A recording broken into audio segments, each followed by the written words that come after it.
Punjabi radio USA ਸੁਣ ਰਹੇ ਸਾਰੇ ਹੀ ਮਾਣਯੋਗ ਅਤੇ ਸਤਿਕਾਰਤ ਸਰੋਤਿਆਂ ਨੂੰ ਪੰਜਾਬੀ ਰੇਡੀਓ USA ਦੀ ਟੀਮ ਅਤੇ ਮੇਰੇ ਰਾਜਕਨਵੀਰ ਸਿੰਘ ਵੱਲੋਂ ਆਪ ਜੀ ਨੂੰ ਬਹੁਤ ਪਿਆਰ ਸਤਿਕਾਰ ਸਾਹਿਬ ਦੋਨੋਂ ਹੱਥ ਜੋੜ ਕੇ ਨਿੱਘੀ ਜਿਹੀ ਸਤਿ ਸ੍ਰੀ ਅਕਾਲ ਸਭ ਨੂੰ ਜੀਆਂ ਨੂੰ ਆਖਦੇ ਹਾਂ। ਸੋ ਤੇ ਪ੍ਰੋਗਰਾਮ ਦੇ ਵਿੱਚ ਆਪ ਸਭ ਦਾ ਨਿੱਘਾ ਸਵਾਗਤ ਹੈ। ਪ੍ਰੋਗਰਾਮ ਲੈ ਕੇ ਹਾਜ਼ਰ ਹੋ ਚੁੱਕੇ ਹਾਂ ਖਬਰ ਤੇ ਨਜ਼ਰ। ਅੱਜ ਸ਼ਨੀਚਰਵਾਰ ਦਾ ਦਿਨ ਹੈ ਤੇ ਮੇਰੇ ਨਾਲ ਇਸ ਟਾਈਮ ਜੁੜ ਚੁੱਕੇ ਨੇ ਮਿੰਟੂ ਗੁਰੂਸਰੀਆ ਜੀ ਮਲੋਟ ਸਟੂਡੀਓਜ਼ ਤੋਂ। ਮਿੰਟੂ ਜੀ ਨਿੱਘੀ ਜੀ ਆਇਆਂ ਨੂੰ ਪਿਆਰ ਭਰੀ ਸਤਿ ਸ੍ਰੀ ਅਕਾਲ। ਸਾਡੇ ਅੱਜ ਦੇ ਪ੍ਰੋਗਰਾਮ ਖਬਰ ਤੇ ਨਜ਼ਰ ਉਸ ਨੂੰ ਸਪਾਂਸਰ ਕਰਦੇ ਨੇ ਖਾਲਸਾ ਇੰਸ਼ੋਰੈਂਸ ਏਜੰਸੀ ਵਾਲੇ, ਜਿਨ੍ਹਾਂ ਦੇ ਕੋਲੋਂ ਤੁਸੀਂ ਹਰ ਇੱਕ ਤਰੀਕੇ ਦੀ ਇੰਸ਼ੋਰੈਂਸ ਕਰਵਾ ਸਕਦੇ ਹੋ। ਇੰਸ਼ੋਰੈਂਸ ਬਾਰੇ ਪਤਾ ਕਰਨ ਲਈ ਕਾਲ ਕਰ ਸਕਦੇ ਹੋ ਨੰਬਰ 408-272-2500 ਦੇ ਉੱਤੇ। ਇਸ ਦੇ ਨਾਲ ਕ੍ਰਿਸ਼ਨ ਧਨੋਤਾ ਜੀ ਯੂਬਾ ਸਿਟੀ ਤੋਂ, ਗੁਰਵਿੰਦਰ ਸਿੰਘ ਅਵਤਾਰ ਸਿੰਘ ਚਾਂਦੀ ਆਰਨੋ ਐਕਸਪ੍ਰੈਸ ਵਾਲੇ ਕੋਚੈਲਾ ਤੋਂ, ਜੱਸੀ ਗਿੱਲ ਪਲੰਬਿੰਗ ਵਾਲੇ ਲਾਲੀ ਸਿੱਧੂ ਜੀ ਬੇਕਰਸਫੀਲਡ ਤੋਂ, ਸੁਖਦੇਵ ਸਿੰਘ ਜੂਟਲਾ ਜੀ ਯੂਬਾ ਸਿਟੀ ਤੋਂ, ਗੁਰਪਾਲ ਸਿੰਘ ਸੋਹਲ ਜੀ ਕਲੋਵਿਸ ਤੋਂ, ਪ੍ਰੀਤਮ ਸਿੰਘ ਤਲਵਿੰਦਰ ਸਿੰਘ ਗਿੱਲ ਬੇਕਰਸਫੀਲਡ ਤੋਂ। ਇਹਨਾਂ ਸਾਰਿਆਂ ਦਾ ਬਹੁਤ ਬਹੁਤ ਧੰਨਵਾਦ। ਜੇਕਰ ਤੁਸੀਂ ਜਾਂ ਕੋਈ ਹੋਰ ਕਾਰੋਬਾਰ ਇਸ ਪ੍ਰੋਗਰਾਮ ਨੂੰ ਸਪਾਂਸਰ ਕਰਨਾ ਚਾਹੁੰਦੇ ਹੋ, ਸੰਪਰਕ ਕਰੋ ਨੰਬਰ 408-722-7698 ਦੇ ਉੱਤੇ। ਮਿੰਟੂ ਜੀ ਗੱਲਬਾਤ ਦਾ ਸਿਲਸਿਲਾ ਸ਼ੁਰੂ ਕਰਦੇ ਹਾਂ। ਬੱਚਿਆਂ ਦੀ ਮੌਤ ਦੇ ਮਾਮਲੇ ਦੇ ਵਿੱਚ ਵੀ ਭਾਰਤ ਟੌਪ ਤੇ ਆ ਗਿਆ ਹੈ। ਸਿੱਖਿਆ, ਸਿਹਤ, ਇਮਾਨਦਾਰੀ, ਇਹਨਾਂ ਚੀਜ਼ਾਂ ਨੂੰ ਛੱਡ ਕੇ ਅਸੀਂ ਸਾਰਿਆਂ ਤੇ ਟੌਪ। ਜਿਹੜਾ ਵੀ ਕੋਈ ਇੰਡੈਕਸ ਏਦਾਂ ਦਾ ਜਾਰੀਦਾ ਸੋਸ਼ਲ ਸਿਕਿਉਰਿਟੀ ਨਾਲ ਜੁੜਿਆ ਖਾਸ ਉਹਦੇ ਤੇ ਅਸੀਂ ਬਹੁਤ ਪਛੜਦੇ ਜਾਂਦੇ ਲਗਾਤਾਰ। ਇਹ ਇੱਕ ਬੜੀ ਵੱਡੀ ਸਮੱਸਿਆ ਹੈ ਭਾਰਤ ਕਿ ਇਸ ਸਮੇਂ ਜਿਹੜੇ ਬੱਚੇ ਆ ਉਹ ਬੱਚਿਆਂ ਦੀ ਜਿਹੜੀ ਮੌਤ ਦਰ ਆ ਉਹ ਬਹੁਤ ਲੰਮੇ ਸਮੇਂ ਨੂੰ ਸਾਡੇ ਤੇ ਠੀਕ ਹੈ ਘਟੀ ਵੀ ਹੈ, ਐਸੀ ਗੱਲ ਨਹੀਂ, ਸੁਧਾਰ ਵੀ ਹੋਇਆ ਉਹਦੇ ਚ ਜੀ, ਪਰ ਜੋ ਸੰਸਾਰ ਪੱਧਰ ਤੇ ਸੁਧਾਰ ਹੋਇਆ ਉਹਦੇ ਮੁਕਾਬਲੇ ਅਸੀਂ ਸੁਧਾਰ ਨਹੀਂ ਕਰ ਸਕਦੇ। ਇੱਕ ਕਮੀ ਰਹੀ, ਯਾਨੀ ਜੋ ਸੰਸਾਰ ਪੱਧਰ ਤੇ ਸੁਧਾਰ ਹੋਇਆ ਉਹਦੇ ਤੋਂ ਅਸੀਂ ਬਚਦੇ। ਹੁਣ ਦੇਖੋ ਸਾਡਾ ਦੂਸਰਾ ਇਸ ਮਾਮਲੇ ਦੇ ਵਿੱਚ ਦੂਸਰਾ ਕੌਣ ਹੈ ਦੇਸ਼? ਨਾਈਜੀਰੀਆ ਦੂਸਰੇ ਨੰਬਰ ਤੇ ਭਾਰਤ। ਇਹ ਉਤੋਂ ਵੀ ਸ਼ਰਮ ਦੀ ਗੱਲ ਕਿ ਨਾਈਜੀਰੀਆ ਵਰਗਾ ਮੁਲਕ ਜਿਹੜਾ ਦੂਸਰੇ ਤੇ ਆ ਔਰ ਭਾਰਤ ਉਤੋਂ ਵੀ ਗਿਆ। ਇਹ ਇੱਕ ਸ਼ਰਮਨਾਕ ਗੱਲ। ਇਹਦੇ ਵਿੱਚ ਹੁਣ ਜੇ ਆਪਾਂ ਸੰਖੇਪ ਚ ਗੱਲ ਕਰੀ, ਕਿਉਂਕਿ ਅੰਕੜਿਆਂ ਦੀ ਖੇਡ ਹੈ ਜਿਹੜੀ ਉਹ ਗਾਹ ਦੀ ਗਾਹ ਤੁਰੀ ਜਾਂਦੀ ਹੈ। ਇਹਦੇ ਚ ਦੇਖੋ ਕਿ 9 ਲੱਖ ਬੱਚੇ ਆ ਜਿਹੜੇ 2016 ਚ ਮਰੇ ਆ। ਉਹ ਜਾਣ ਦੀ ਜ਼ਰੂਰਤ ਨਹੀਂ, ਵੈਸੇ ਅੰਕੜੇ ਬਹੁਤ ਖੁੱਲੇ ਹੁੰਦੇ ਆ, ਸਾਲਾਂ ਪਿੱਛੇ ਤੱਕ ਤੁਰੇ ਚੱਲੋ ਬੇਸ਼ੱਕ ਉਹਨਾਂ ਦੀ ਪੁੱਛ ਪੜ ਕੇ ਜਦੋਂ ਤੱਕ ਮਰਜ਼ੀ ਤੁਰੇ ਚੱਲੋ। ਪਰ ਜੇ ਆਪਾਂ 2016 ਦੀ ਗੱਲ ਕਰੀਏ 9 ਲੱਖ ਬੱਚਿਆਂ ਦੀ, ਤੇ ਜੇ ਆਪਾਂ ਨਾਈਜੀਰੀਆ ਦੀ ਗੱਲ ਕਰੀਏ ਜਿਹੜਾ ਇਸ ਦਰਜਾਬੰਦੀ ਚ ਦੂਜੇ ਨੰਬਰ ਤੇ ਆ, ਉੱਥੇ 7 ਲੱਖ ਬੱਚੇ। ਇਹ ਬੱਚੇ ਕਿਹੜੇ ਆ? ਜਿਹੜੇ ਜਾਂ ਤੇ ਜਨੇਪੇ ਦੇ ਦੌਰਾਨ ਜਨਮ ਲੈਂਦੇ ਮਰ ਜਾਂਦੇ ਆ, ਜਾਂ ਜਿਹੜੇ 5 ਸਾਲ ਤੋਂ ਪਹਿਲਾਂ ਚੱਲ ਰਹੇ ਸੀ। ਹਾਲਾਂਕਿ ਸਾਡੇ ਮੁਲਕ ਦੇ ਵਿੱਚ ਵੱਖੋ ਵੱਖਰੀ ਰੇਸ਼ੋ ਹੈ। ਕਿਤੇ ਉੱਤਰ ਪ੍ਰਦੇਸ਼ ਵਰਗੇ ਸੂਬੇ ਚ ਇਹ 1000 ਜਨੇਪੇ ਵਿੱਚ 78, 1000 ਬੱਚਿਆਂ ਵਿੱਚ 78। ਜੇ ਆਪਾਂ ਇੱਧਰ ਦੀ ਗੱਲ ਕਰੀਏ ਕੇਰਲਾ ਦੀ, ਉੱਥੇ ਮੈਂ 7 ਹੈ। ਭਾਰਤ ਦੇ ਵਿੱਚ ਇਹ ਇੱਕ ਡਿਫਰੈਂਸ ਦੇਖਣ ਨੂੰ ਮਿਲਦਾ ਕਿ ਕੁਝ ਜਿਹੜੇ ਸਟੇਟ ਆ ਜਿੱਦਾਂ ਪੰਜਾਬ, ਕੇਰਲ, ਤਾਮਿਲਨਾਡੂ, ਦਿੱਲੀ, ਉਹਨਾਂ ਚ ਇਹ ਚੀਜ਼ਾਂ ਜਿਹੜੀਆਂ ਉਹ ਬਹੁਤ ਘੱਟ। ਦੂਸਰੇ ਰਾਜ ਜਿਹੜੇ ਘੱਟ ਪੜ੍ਹੇ ਲਿਖੇ ਆ ਜਾਂ ਜਿਨ੍ਹਾਂ ਚ ਆਬਾਦੀ ਬਹੁਤ ਜ਼ਿਆਦਾ ਹੈ, ਉਹਨਾਂ ਚ ਇਹ ਸਮੱਸਿਆਵਾਂ ਜ਼ਿਆਦਾ। ਪਰ ਕੁੱਲ ਮਿਲਾ ਕੇ ਜੇ ਦੇਖੀਏ ਤਾਂ ਭਾਰਤ ਲਈ ਸ਼ਰਮ ਦੀ ਗੱਲ ਆ, ਨਮੋਸ਼ੀ ਦੀ ਵੀ ਗੱਲ ਆ, ਸੋਚਣ ਦੀ ਵੀ ਗੱਲ ਆ ਕਿ ਇਸ ਸਮੇਂ ਜਦੋਂ ਅਸੀਂ ਇੱਕ ਉੱਭਰਵੀਂ ਸ਼ਕਤੀ ਆ, ਦੁਨੀਆ ਦੇ ਵਿੱਚ 5ਵਾਂ ਸਭ ਤੋਂ ਵੱਡਾ ਅਰਥਚਾਰਾ ਹੈ, ਦੁਨੀਆ ਦੀ ਬਹੁਤ ਵੱਡੀ ਵਸੂ ਹੈ, ਦੁਨੀਆ ਦਾ ਸਭ ਤੋਂ ਵੱਡਾ ਇਹ ਲੋਕਤਾਂਤਰਿਕ ਦੇਸ਼ ਹੈ, ਬਾਵਜੂਦ ਇਸ ਦੇ ਅੱਜ ਤੱਕ ਸਾਡੀ ਇੱਥੋਂ ਦੀ ਜਿਹੜੀ ਬਾਲ ਮੁਤਾਰਿਆ ਉਹ ਕਦੇ ਵੀ ਘੱਟ ਨਹੀਂ ਹੁੰਦੀ। ਉਹਨੂੰ ਅਸੀਂ ਸੰਤੋਸ਼ਜਨਕ ਘੱਟ ਨਹੀਂ ਕਹਿ ਸਕਦੇ, ਉਹ ਘੱਟ ਹੁੰਦੀ ਵੀ ਹੈ, ਉਹ ਬਿਲਕੁਲ ਥੋੜੀ ਹੁੰਦੀ ਹੈ ਸੰਸਾਰ ਪੱਧਰ ਦੇ ਮੁਕਾਬਲੇ। ਉਸ ਘਾਟੇ ਨੂੰ ਅਸੀਂ ਥੋੜਾ ਆਂਕ ਸਕਦੇ। ਇਸ ਪਾਸੇ ਧਿਆਨ ਦੇਣ ਦੀ ਜ਼ਰੂਰਤ ਆ। ਬੁਲਟ ਟ੍ਰੇਨ ਚਲਾਓ, ਸਪੇਸ ਦੇ ਵਿੱਚ ਜਾ ਕੇ ਚੰਡੀਗੜ੍ਹ ਦੇ ਪਲਾਟ ਦੇ ਵਿੱਚ ਜੋ ਮਰਜ਼ੀ ਕਰੀ ਚਲੋ, ਇਹ ਖੁੱਲੀਆਂ ਛੁੱਟੀਆਂ, ਤੁਹਾਨੂੰ ਜਿੰਨੀ ਮਰਜ਼ੀ ਤਰੱਕੀ ਕਰੋ, ਜਮ ਕੇ ਤਰੱਕੀ ਕਰੋ। ਪਰ ਆ ਜਿਹੜਾ ਮਾਹੌਲ ਆ ਉਹ ਜਿੱਦਾਂ ਗੁਰਦਾਸ ਮਾਨ ਕਹਿੰਦਾ ਸੀ ਨਾ ਕਿ ਸ਼ਮਸ਼ਾਨ ਚ ਫੁੱਲਾਂ ਦਾ ਖਿੜਨਾ ਤੇ ਸੜਨਾ ਕੀ। ਇਹ ਸ਼ਮਸ਼ਾਨ ਚ ਫੁੱਲਾਂ ਦਾ ਖਿੜਨਾ ਵੀ ਇੱਕ ਬਰਾਬਰ ਹੈ, ਸੜਨਾ ਵੀ ਇੱਕ ਬਰਾਬਰ ਆ। ਜੇ ਬੱਚਾ ਜੰਮ ਪਿਆ 5 ਸਾਲ ਤੋਂ ਉੱਤੇ ਵੀ ਚਲੇ ਗਿਆ, ਉਹਦਾ ਗਰੀਬ ਤਾਂ ਭਵਿੱਖ ਵੀ ਖਿੜਨਾ ਤੇ ਸੜਨਾ ਇੱਕੋ ਜਿਹਾ। ਸੋ ਇਹ ਜਿਹੜਾ ਖਿੜਨਾ ਤੇ ਸੜਨਾ ਇੱਕੋ ਜਿਹਾ, ਇਸ ਸਾਰੇ ਢਾਂਚੇ ਨੂੰ ਬਦਲ ਦਿਆ। ਤਰੱਕੀਆਂ ਆਪਦੀ ਥਾਂ ਤੇ ਤੁਰੀਆਂ ਜਾਣ, ਅਸੀਂ ਕੋਈ ਰੋਕ ਟੋਕ ਨਹੀਂ ਕਰਦੇ, ਪਰ ਜਿਹੜਾ ਸਾਡਾ ਭਵਿੱਖ ਜੰਮਦਿਆਂ ਸਾਰੇ ਖਤਮ ਹੋ ਜਾਂਦਾ, ਜਾਂ 2-4 ਸਾਲਾਂ ਦੇ ਵਿੱਚ ਭੁੱਖ ਤੋਂ, ਦਵਾਈ ਤੋਂ ਜਾਂ ਹੋਰ ਸਾਫ਼ ਸਫਾਈ ਤੋਂ ਇਹ ਜਿਹੜੀਆਂ ਮੌਤਾਂ ਇਹ ਨਹੀਂ ਹੋਣੀਆਂ ਚਾਹੀਦੀਆਂ। ਇਸ ਪਾਸੇ ਵੀ ਬਾਤ ਧਿਆਨ। ਜੀ ਅਗਲੀ ਆਪਾਂ ਮਿੰਟੂ ਜੀ ਗੱਲ ਕਰਦੇ ਹਾਂ ਵੀ ਮੋਦੀ ਦੇ ਮੰਤਰੀ ਨੇ ਕਿਹਾ ਕਿ ਪੈਟਰੋਲ ਖਰੀਦਣ ਵਾਲੇ ਭੁੱਖੇ ਨਹੀਂ ਮਰ ਰਹੇ। ਇਹਨਾਂ ਦਾ ਇਹ ਜਿਹੜਾ ਮੰਤਰੀ ਬਣਿਆ ਨਾ, ਇਹਦਾ ਨਾਮ ਹੈਗਾ ਅਲਫੋਂਸ। ਇਹ ਸਜਰਾਈ ਮੰਤਰੀ ਬਣਿਆ, ਕੇਰਲ ਦੇ ਵਿੱਚੋਂ ਆਉਂਦਾ ਅਲਫੋਂਸ। ਪੂਰਾ ਨਾਮ ਇਹਦਾ ਕਮਨਾਥਨ ਅਲਫੋਂਸ। ਇਹਨੇ ਅੱਜ ਜਿਹੜੀ ਇਹ ਗੱਲ ਕੀਤੀ ਹੈ ਮੈਨੂੰ ਹਾਸਾ ਆਉਂਦਾ ਜਦੋਂ ਇਹਨੂੰ ਲਿਆ ਗਿਆ ਨਾ ਕੈਬਨਿਟ ਦੇ ਵਿੱਚ। ਸਾਡੇ ਪੰਜਾਬੀ ਤੇ ਬਹੁਤ ਸੋਚੇ ਹੋਏ ਮੀਡੀਆ ਪਰਸਨਸ ਜਿਹੜੇ ਉਹ ਇੱਕ ਗੱਲ ਕਰਦੇ ਪਏ ਸੀ, ਕਹਿੰਦੇ ਕਿ ਸਾਰੇ ਕੈਬਨਿਟ ਦੇ ਵਿੱਚ ਇਹ ਬੰਦਾ ਸਿਆਣਾ ਉਹਦੇ ਦੀ ਸਰਵਿਸ ਬੜੀ ਲੰਮੀ ਚੋਈ ਆ, ਵਿਧਾਇਕ ਸਰਵਿਸ ਆ, IAS ਰਿਹਾ, ਫਿਰ ਸਿਆਸਤ ਦਾ ਵੀ ਤਜਰਬਾ ਹੈ, ਇਹ ਬੰਦਾ ਸਾਰਿਆਂ ਤੋਂ ਬੈਠ ਹੋਏ। ਉਹਨੇ ਇਹ ਗੱਲ ਝੂਠਿਆ ਪਾ ਦਿੱਤੀ, ਸਿਰਫ ਮੇਰੇ ਖਿਆਲ ਦੇ ਨਾਲ 6-7 ਦਿਨਾਂ ਬਾਅਦ 8 ਦਿਨਾਂ ਬਾਅਦ ਹੀ ਇਸ ਗੱਲ ਨੂੰ ਝੂਠਿਆ ਪਾ ਦਿੱਤਾ ਕਿ ਉਹਦੇ ਬਾਰੇ ਇਹੋ ਜਿਹੇ ਕਿਆਫੇ ਗੱਲ ਤਾਂ ਕਹਿਣ ਦਾ ਤੁਕ ਕੀ ਹੈ, ਦੇਖੋ ਮਤਲਬ ਕੀ ਹੈ, ਆਧਾਰ ਕੀ ਹੈ। ਉਹ ਕਹਿੰਦਾ ਕਿ ਜਿਹੜੇ ਲੋਕ ਪੈਟਰੋਲ ਖਰੀਦਦੇ ਆ ਉਹ ਗਰੀਬ ਥੋੜੀ ਆ, ਉਹ ਭੁੱਖੇ ਥੋੜੀ ਮਰਦੇ ਆ, ਉਹ ਤੇ ਸਭ ਕੁਛ ਜਰਨ ਜੋਗੇ ਆ, ਤਾਂ ਹੀ ਤੇ ਅਸੀਂ ਟੈਕਸ ਲਾਈ ਜਾਂਦੇ ਹਾਂ। ਉਹ ਕਹਿੰਦਾ ਕਿ ਜਿਹੜਾ ਕੋਈ ਪੈਟਰੋਲ ਪਾਉਂਦਾ ਉਹ ਭੁੱਖਾ ਮਰਦਾ ਨਹੀਂ, ਉਹਦੇ ਤੇ ਟੈਕਸ ਲੱਗਣਾ ਚਾਹੀਦਾ। ਉਸ ਟੈਕਸ ਦੇ ਨਾਲ ਗਰੀਬ ਦੀ ਜ਼ਿੰਦਗੀ ਜਿਹੜੀ ਸ਼ਾਹੀ ਹੋਣੀ ਚਾਹੀਦੀ ਹੈ ਤੇ ਸਰਕਾਰ ਅਜਿਹਾ ਕਰਦੀ ਪਈ ਹੈ। ਸੋ ਜਿਹੜਾ ਤੇਲ ਦੇ ਵਿੱਚ ਅੰਨਾ ਵਾਧਾ ਕੀਤਾ ਜਾ ਰਿਹਾ ਭਾਰਤ ਦੇ ਉੱਪਰ, ਉਹ ਉਹਨੂੰ ਜਾਇਜ਼ ਠਹਿਰਾਉਂਦਾ।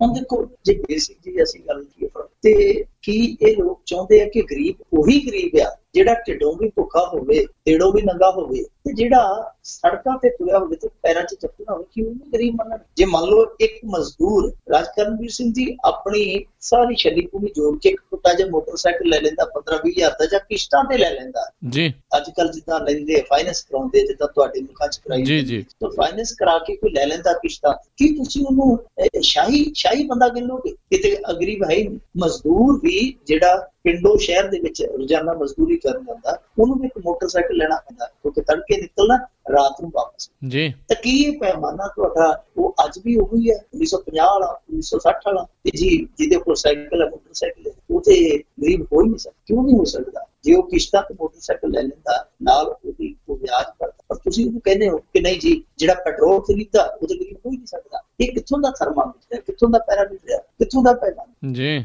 ਸਮਝ ਤੋਂ ਪਰੇ ਦੀ ਗੱਲ ਆ। ਹਾਲੇ ਇਹ IAS ਆ, ਜੇ ਮੇਰੇ ਵਾਂਗੂ ਘੱਟ ਪੜ੍ਹਿਆ ਲਿਖਿਆ ਹੁੰਦਾ ਤੇ ਪਤਾ ਨਹੀਂ ਕੀ ਕਰਦਾ, ਪਰ ਇਹਨੇ ਜਿਹੜੀ ਗੱਲ ਕਹੀ ਆ ਬਹੁਤ ਗੱਲ ਚੁਭੀ ਹੈ ਜਨਤਾ ਨੂੰ, ਕਿਉਂਕਿ ਇੱਕ ਤੇ ਉਹਨਾਂ ਦੀ ਜੇਬ ਕੱਟੀ ਜਾ ਰਹੀ ਹੈ ਨਾ, ਜੇਬ ਕਤਰਿਆਂ ਵੱਲੋਂ ਬੇਸ਼ਰਮ ਲੋਕ ਸਾਰੀ ਦੁਨੀਆ ਦੇ ਵਿੱਚ ਤੇਲ ਦੀਆਂ ਕੀਮਤਾਂ ਘਟੀ ਜਾਂਦੀਆਂ ਤੇ ਇਹ ਲੋਕਤੰਤਰਿਕ ਲੁੱਟ ਮਚਾਈ ਬੈਠੇ ਆ, ਵਧਾ ਕੇ ਐਕਸਾਈਜ਼ ਡਿਊਟੀ, ਵਧਾ ਕੇ ਐਕਸਾਈਜ਼ ਡਿਊਟੀ। ਤੁਹਾਨੂੰ ਮੈਂ ਇੱਕ ਦਿਨ ਤਫਸੀਲ ਨਾਲ ਦੱਸਿਆ ਸੀ ਕਿ ਕਿੱਦਾਂ 1 ਲੀਟਰ ਪੈਟਰੋਲ ਪਿੱਛੇ 52% ਟੈਕਸ ਲਾਈ ਜਾਂਦੇ, 52% ਦੀ ਟੈਕਸ ਲਾ ਕੇ ਲੋਕਾਂ ਦੇ ਆਉ ਲਾਈ ਜਾਂਦੇ, ਤੇ ਉੱਤੋਂ ਉਹਨਾਂ ਜ਼ਖਮਾਂ ਤੇ ਲੋਕ ਭੁੱਕਣ ਡਏ ਆ ਕਿ ਜਿਹੜਾ ਤੇਲ ਖਰੀਦਦਾ ਜੀ ਉਹ ਥੋੜੀ ਕਰ ਦੱਸੋ ਤੁਹਾਨੂੰ ਕੀ ਪਤਾ ਕਿ ਉਹ ਤੇਲ ਕਿੰਨਾ ਖਰੀਦਦਾ ਹੋਇਆ, ਉਹਦੇ ਚ ਮਜ਼ਦੂਰ ਵੀ ਹੈ। ਹਾਂ ਠੀਕ ਹੈ, ਇੱਕ ਵਰਗ ਕਾਰਾਂ ਵਾਲਾ, ਲਗਜ਼ਰੀ ਕਾਰਾਂ ਵਾਲਾ, ਪਰ ਉਹਦੇ ਚ ਮਿਡਲ ਕਲਾਸ ਵੀ ਹੈ, ਲੋਅਰ ਕਲਾਸ। ਤੁਸੀਂ ਇਹ ਕਹਿੰਦੇ ਹੋ ਕਿ ਨਹੀਂ ਜੀ ਸਭ ਕੁਛ ਸਾਡਾ, ਪਰ ਇਹਨਾਂ ਨੂੰ ਮੈਂ ਪੁੱਛਦਾ ਕਿ ਜੇ ਬਾਈਕਲਾ ਅਮੀਰ ਆ ਤੇ ਫਿਰ ਮਲੰਗੋ ਤੁਸੀਂ ਲੋਕਾਂ ਦੇ ਟੁਕੜਿਆਂ ਤੇ ਪਲਣ ਵਾਲੇ, ਐਸ਼ ਕਰਨ ਵਾਲੇ ਮਲੰਗੋ, ਇਹ ਦੱਸੋ ਕਿ ਜਦੋਂ ਤੁਹਾਡੇ ਕੋਲ ਕਾਰਾਂ ਆ ਜਾਂਦੀਆਂ, ਬੰਗਲੇ ਆ ਜਾਂਦੇ ਆ, ਤੇ ਤੁਸੀਂ ਆਪਣਾ ਇਨਕਮ ਟੈਕਸ ਵੀ ਨਹੀਂ ਆਪ ਭਰ ਸਕਦੇ, ਉਹ ਵੀ ਕਹਿੰਦੇ ਕੋਈ ਖਜ਼ਾਨਾ ਭਰੇ, ਤੁਸੀਂ ਤੇ ਫਿਰ ਗਏ ਗੁਜ਼ਰੇ ਲੋਕ ਹੋ। ਸੋ ਸਮਝ ਤੋਂ ਪਰੇ ਦੀ ਗੱਲ ਆ ਕਿ ਜਿਹੜੇ ਆਪ ਹਰੇਕ ਚੀਜ਼ ਲੋਕਾਂ ਦੇ ਟੁਕੜਿਆਂ ਤੋਂ ਪਾਲਦੇ ਆ, ਉਹ ਲੋਕ ਲੋਕਾਂ ਨੂੰ ਸਲਾਹ ਦਿੰਦੇ ਆ ਕਿ ਜੇ ਤੁਹਾਡੇ ਕੋਲ ਬਾਈਕ ਆ ਤਾਂ ਫਿਰ ਤੁਸੀਂ ਆਪਣੇ ਆਪ, ਜੇ ਤੁਹਾਡੇ ਕੋਲ ਸਕੂਟੀ ਹੈ ਛੋਟੀ ਜਿਹੀ ਕੋਈ ਲੂਣਾ ਵਾਸਤੇ, ਤਾਂ ਤੁਸੀਂ ਆਪਣੇ ਆਪ ਨੂੰ ਗਰੀਬ ਨਾ ਸਮਝੋ। ਬੇਸ਼ੱਕ ਜਵਾਕ ਤੁਹਾਡੇ ਟੁੱਟੀਆਂ ਚੱਪਲਾਂ 'ਚ ਤੁਰੇ ਫਿਰਦੇ ਆ, ਤੁਸੀਂ ਆਪਣੇ ਆਪ ਨੂੰ ਗਰੀਬ ਸਮਝਦੇ। ਸੋ ਇਹਨਾਂ ਦਾ ਪੈਮਾਨਾ ਦਿਖਾ ਦਿੱਤਾ ਇਹਨਾਂ ਨੇ ਕਿ ਮੋਦੀ ਦੀ ਟੀਮ ਹੈ ਨਾ ਜਿਹੜੀ, ਇਹਦੇ 'ਚ ਇੱਕ ਤੋਂ ਇੱਕ ਵੱਧ ਲਿਆ ਵੇਦਾ, ਇੱਕ ਤੋਂ ਇੱਕ ਵੱਧ ਇਹਦੇ 'ਚ ਵੀ ਆ ਚੁਣਿਆ ਪਿਆ। ਸੋ ਇਹ ਟੀਮ ਐਸੀ ਟੀਮ ਆ ਜਿਸਨੇ ਦੇਸ਼ ਨੂੰ ਇੱਕ ਐਸੀ ਗਲੀ 'ਚ ਵਾੜ ਦਿੱਤਾ, ਉਸ ਗਲੀ 'ਚੋਂ ਪਿਛਾ ਕਿੱਦਾਂ ਵਰਤਣਾ ਉਹ ਇਸ ਦੇਸ਼ ਨੂੰ ਸਮਝ ਨਹੀਂ ਆ ਰਿਹਾ। ਪਰ ਇਸ ਦੇਸ਼ ਦੀ ਇਹ ਜਿਹੜੀ ਟੀਮ ਚੁਣੀ ਗਈ ਉਹ ਲੋਕਾਂ ਨੇ ਚੁਣੀ ਆ, ਸੋ ਗਿਲਾ ਜ਼ਿਆਦਾ ਉਹ ਲੋਕਾਂ ਨਾਲ ਹੀ ਹੈ, ਇਹਨਾਂ ਦੇ ਨਾਲ ਗਿਲਾ ਕਰਦੇ ਕਿਉਂਕਿ ਇਹਨਾਂ ਨੇ ਅਕਲ ਉਨੀ ਵਰਤਣੀ ਆ ਜਿੰਨੀ ਇਹਨਾਂ ਦੇ ਪੱਲੇ। ਜੀ ਮਿੰਟੂ ਜੀ, ਤੇ ਅਗਲੀ ਆਪਾਂ ਗੱਲ ਕਰੀਏ ਡੇਰਾ ਮੁਖੀ ਦੀਆਂ, ਕਹਿੰਦੇ ਮੁਸ਼ਕਿਲਾਂ ਵਧੀਆਂ ਹੀ ਆ, ਖੱਟਾ ਸਿੰਘ ਦੁਬਾਰਾ ਦੇਵੇਗਾ ਕਤਲ ਕੇਸ ਦੇ ਵਿੱਚ ਗਵਾਹੀ। ਖੱਟਾ ਸਿੰਘ ਨੇ ਰਹਿੰਦਾ ਖੁੰਦਾ ਵੀ ਮਾਨੇ ਦਾ ਰੰਗੀਲੇ ਸਾਦਾ ਖੱਟਾ ਕਰ ਦਿੱਤਾ ਹੋਣਾ। ਇਹ ਕਿੱਧਰੋਂ ਆ? ਦੇਖੋ ਅੱਜ ਜਿਹੜੀ ਸੁਣਵਾਈ ਸੀ ਪੰਚਕੂਲਾ ਅਦਾਲਤ ਦੇ ਵਿੱਚ, ਇਹਦੇ 'ਚ ਇਸ ਡੇਰੇਦਾਰ ਨੂੰ ਫਿਜ਼ੀਕਲੀ ਪੇਸ਼ ਨਹੀਂ ਸੀ ਕੀਤਾ।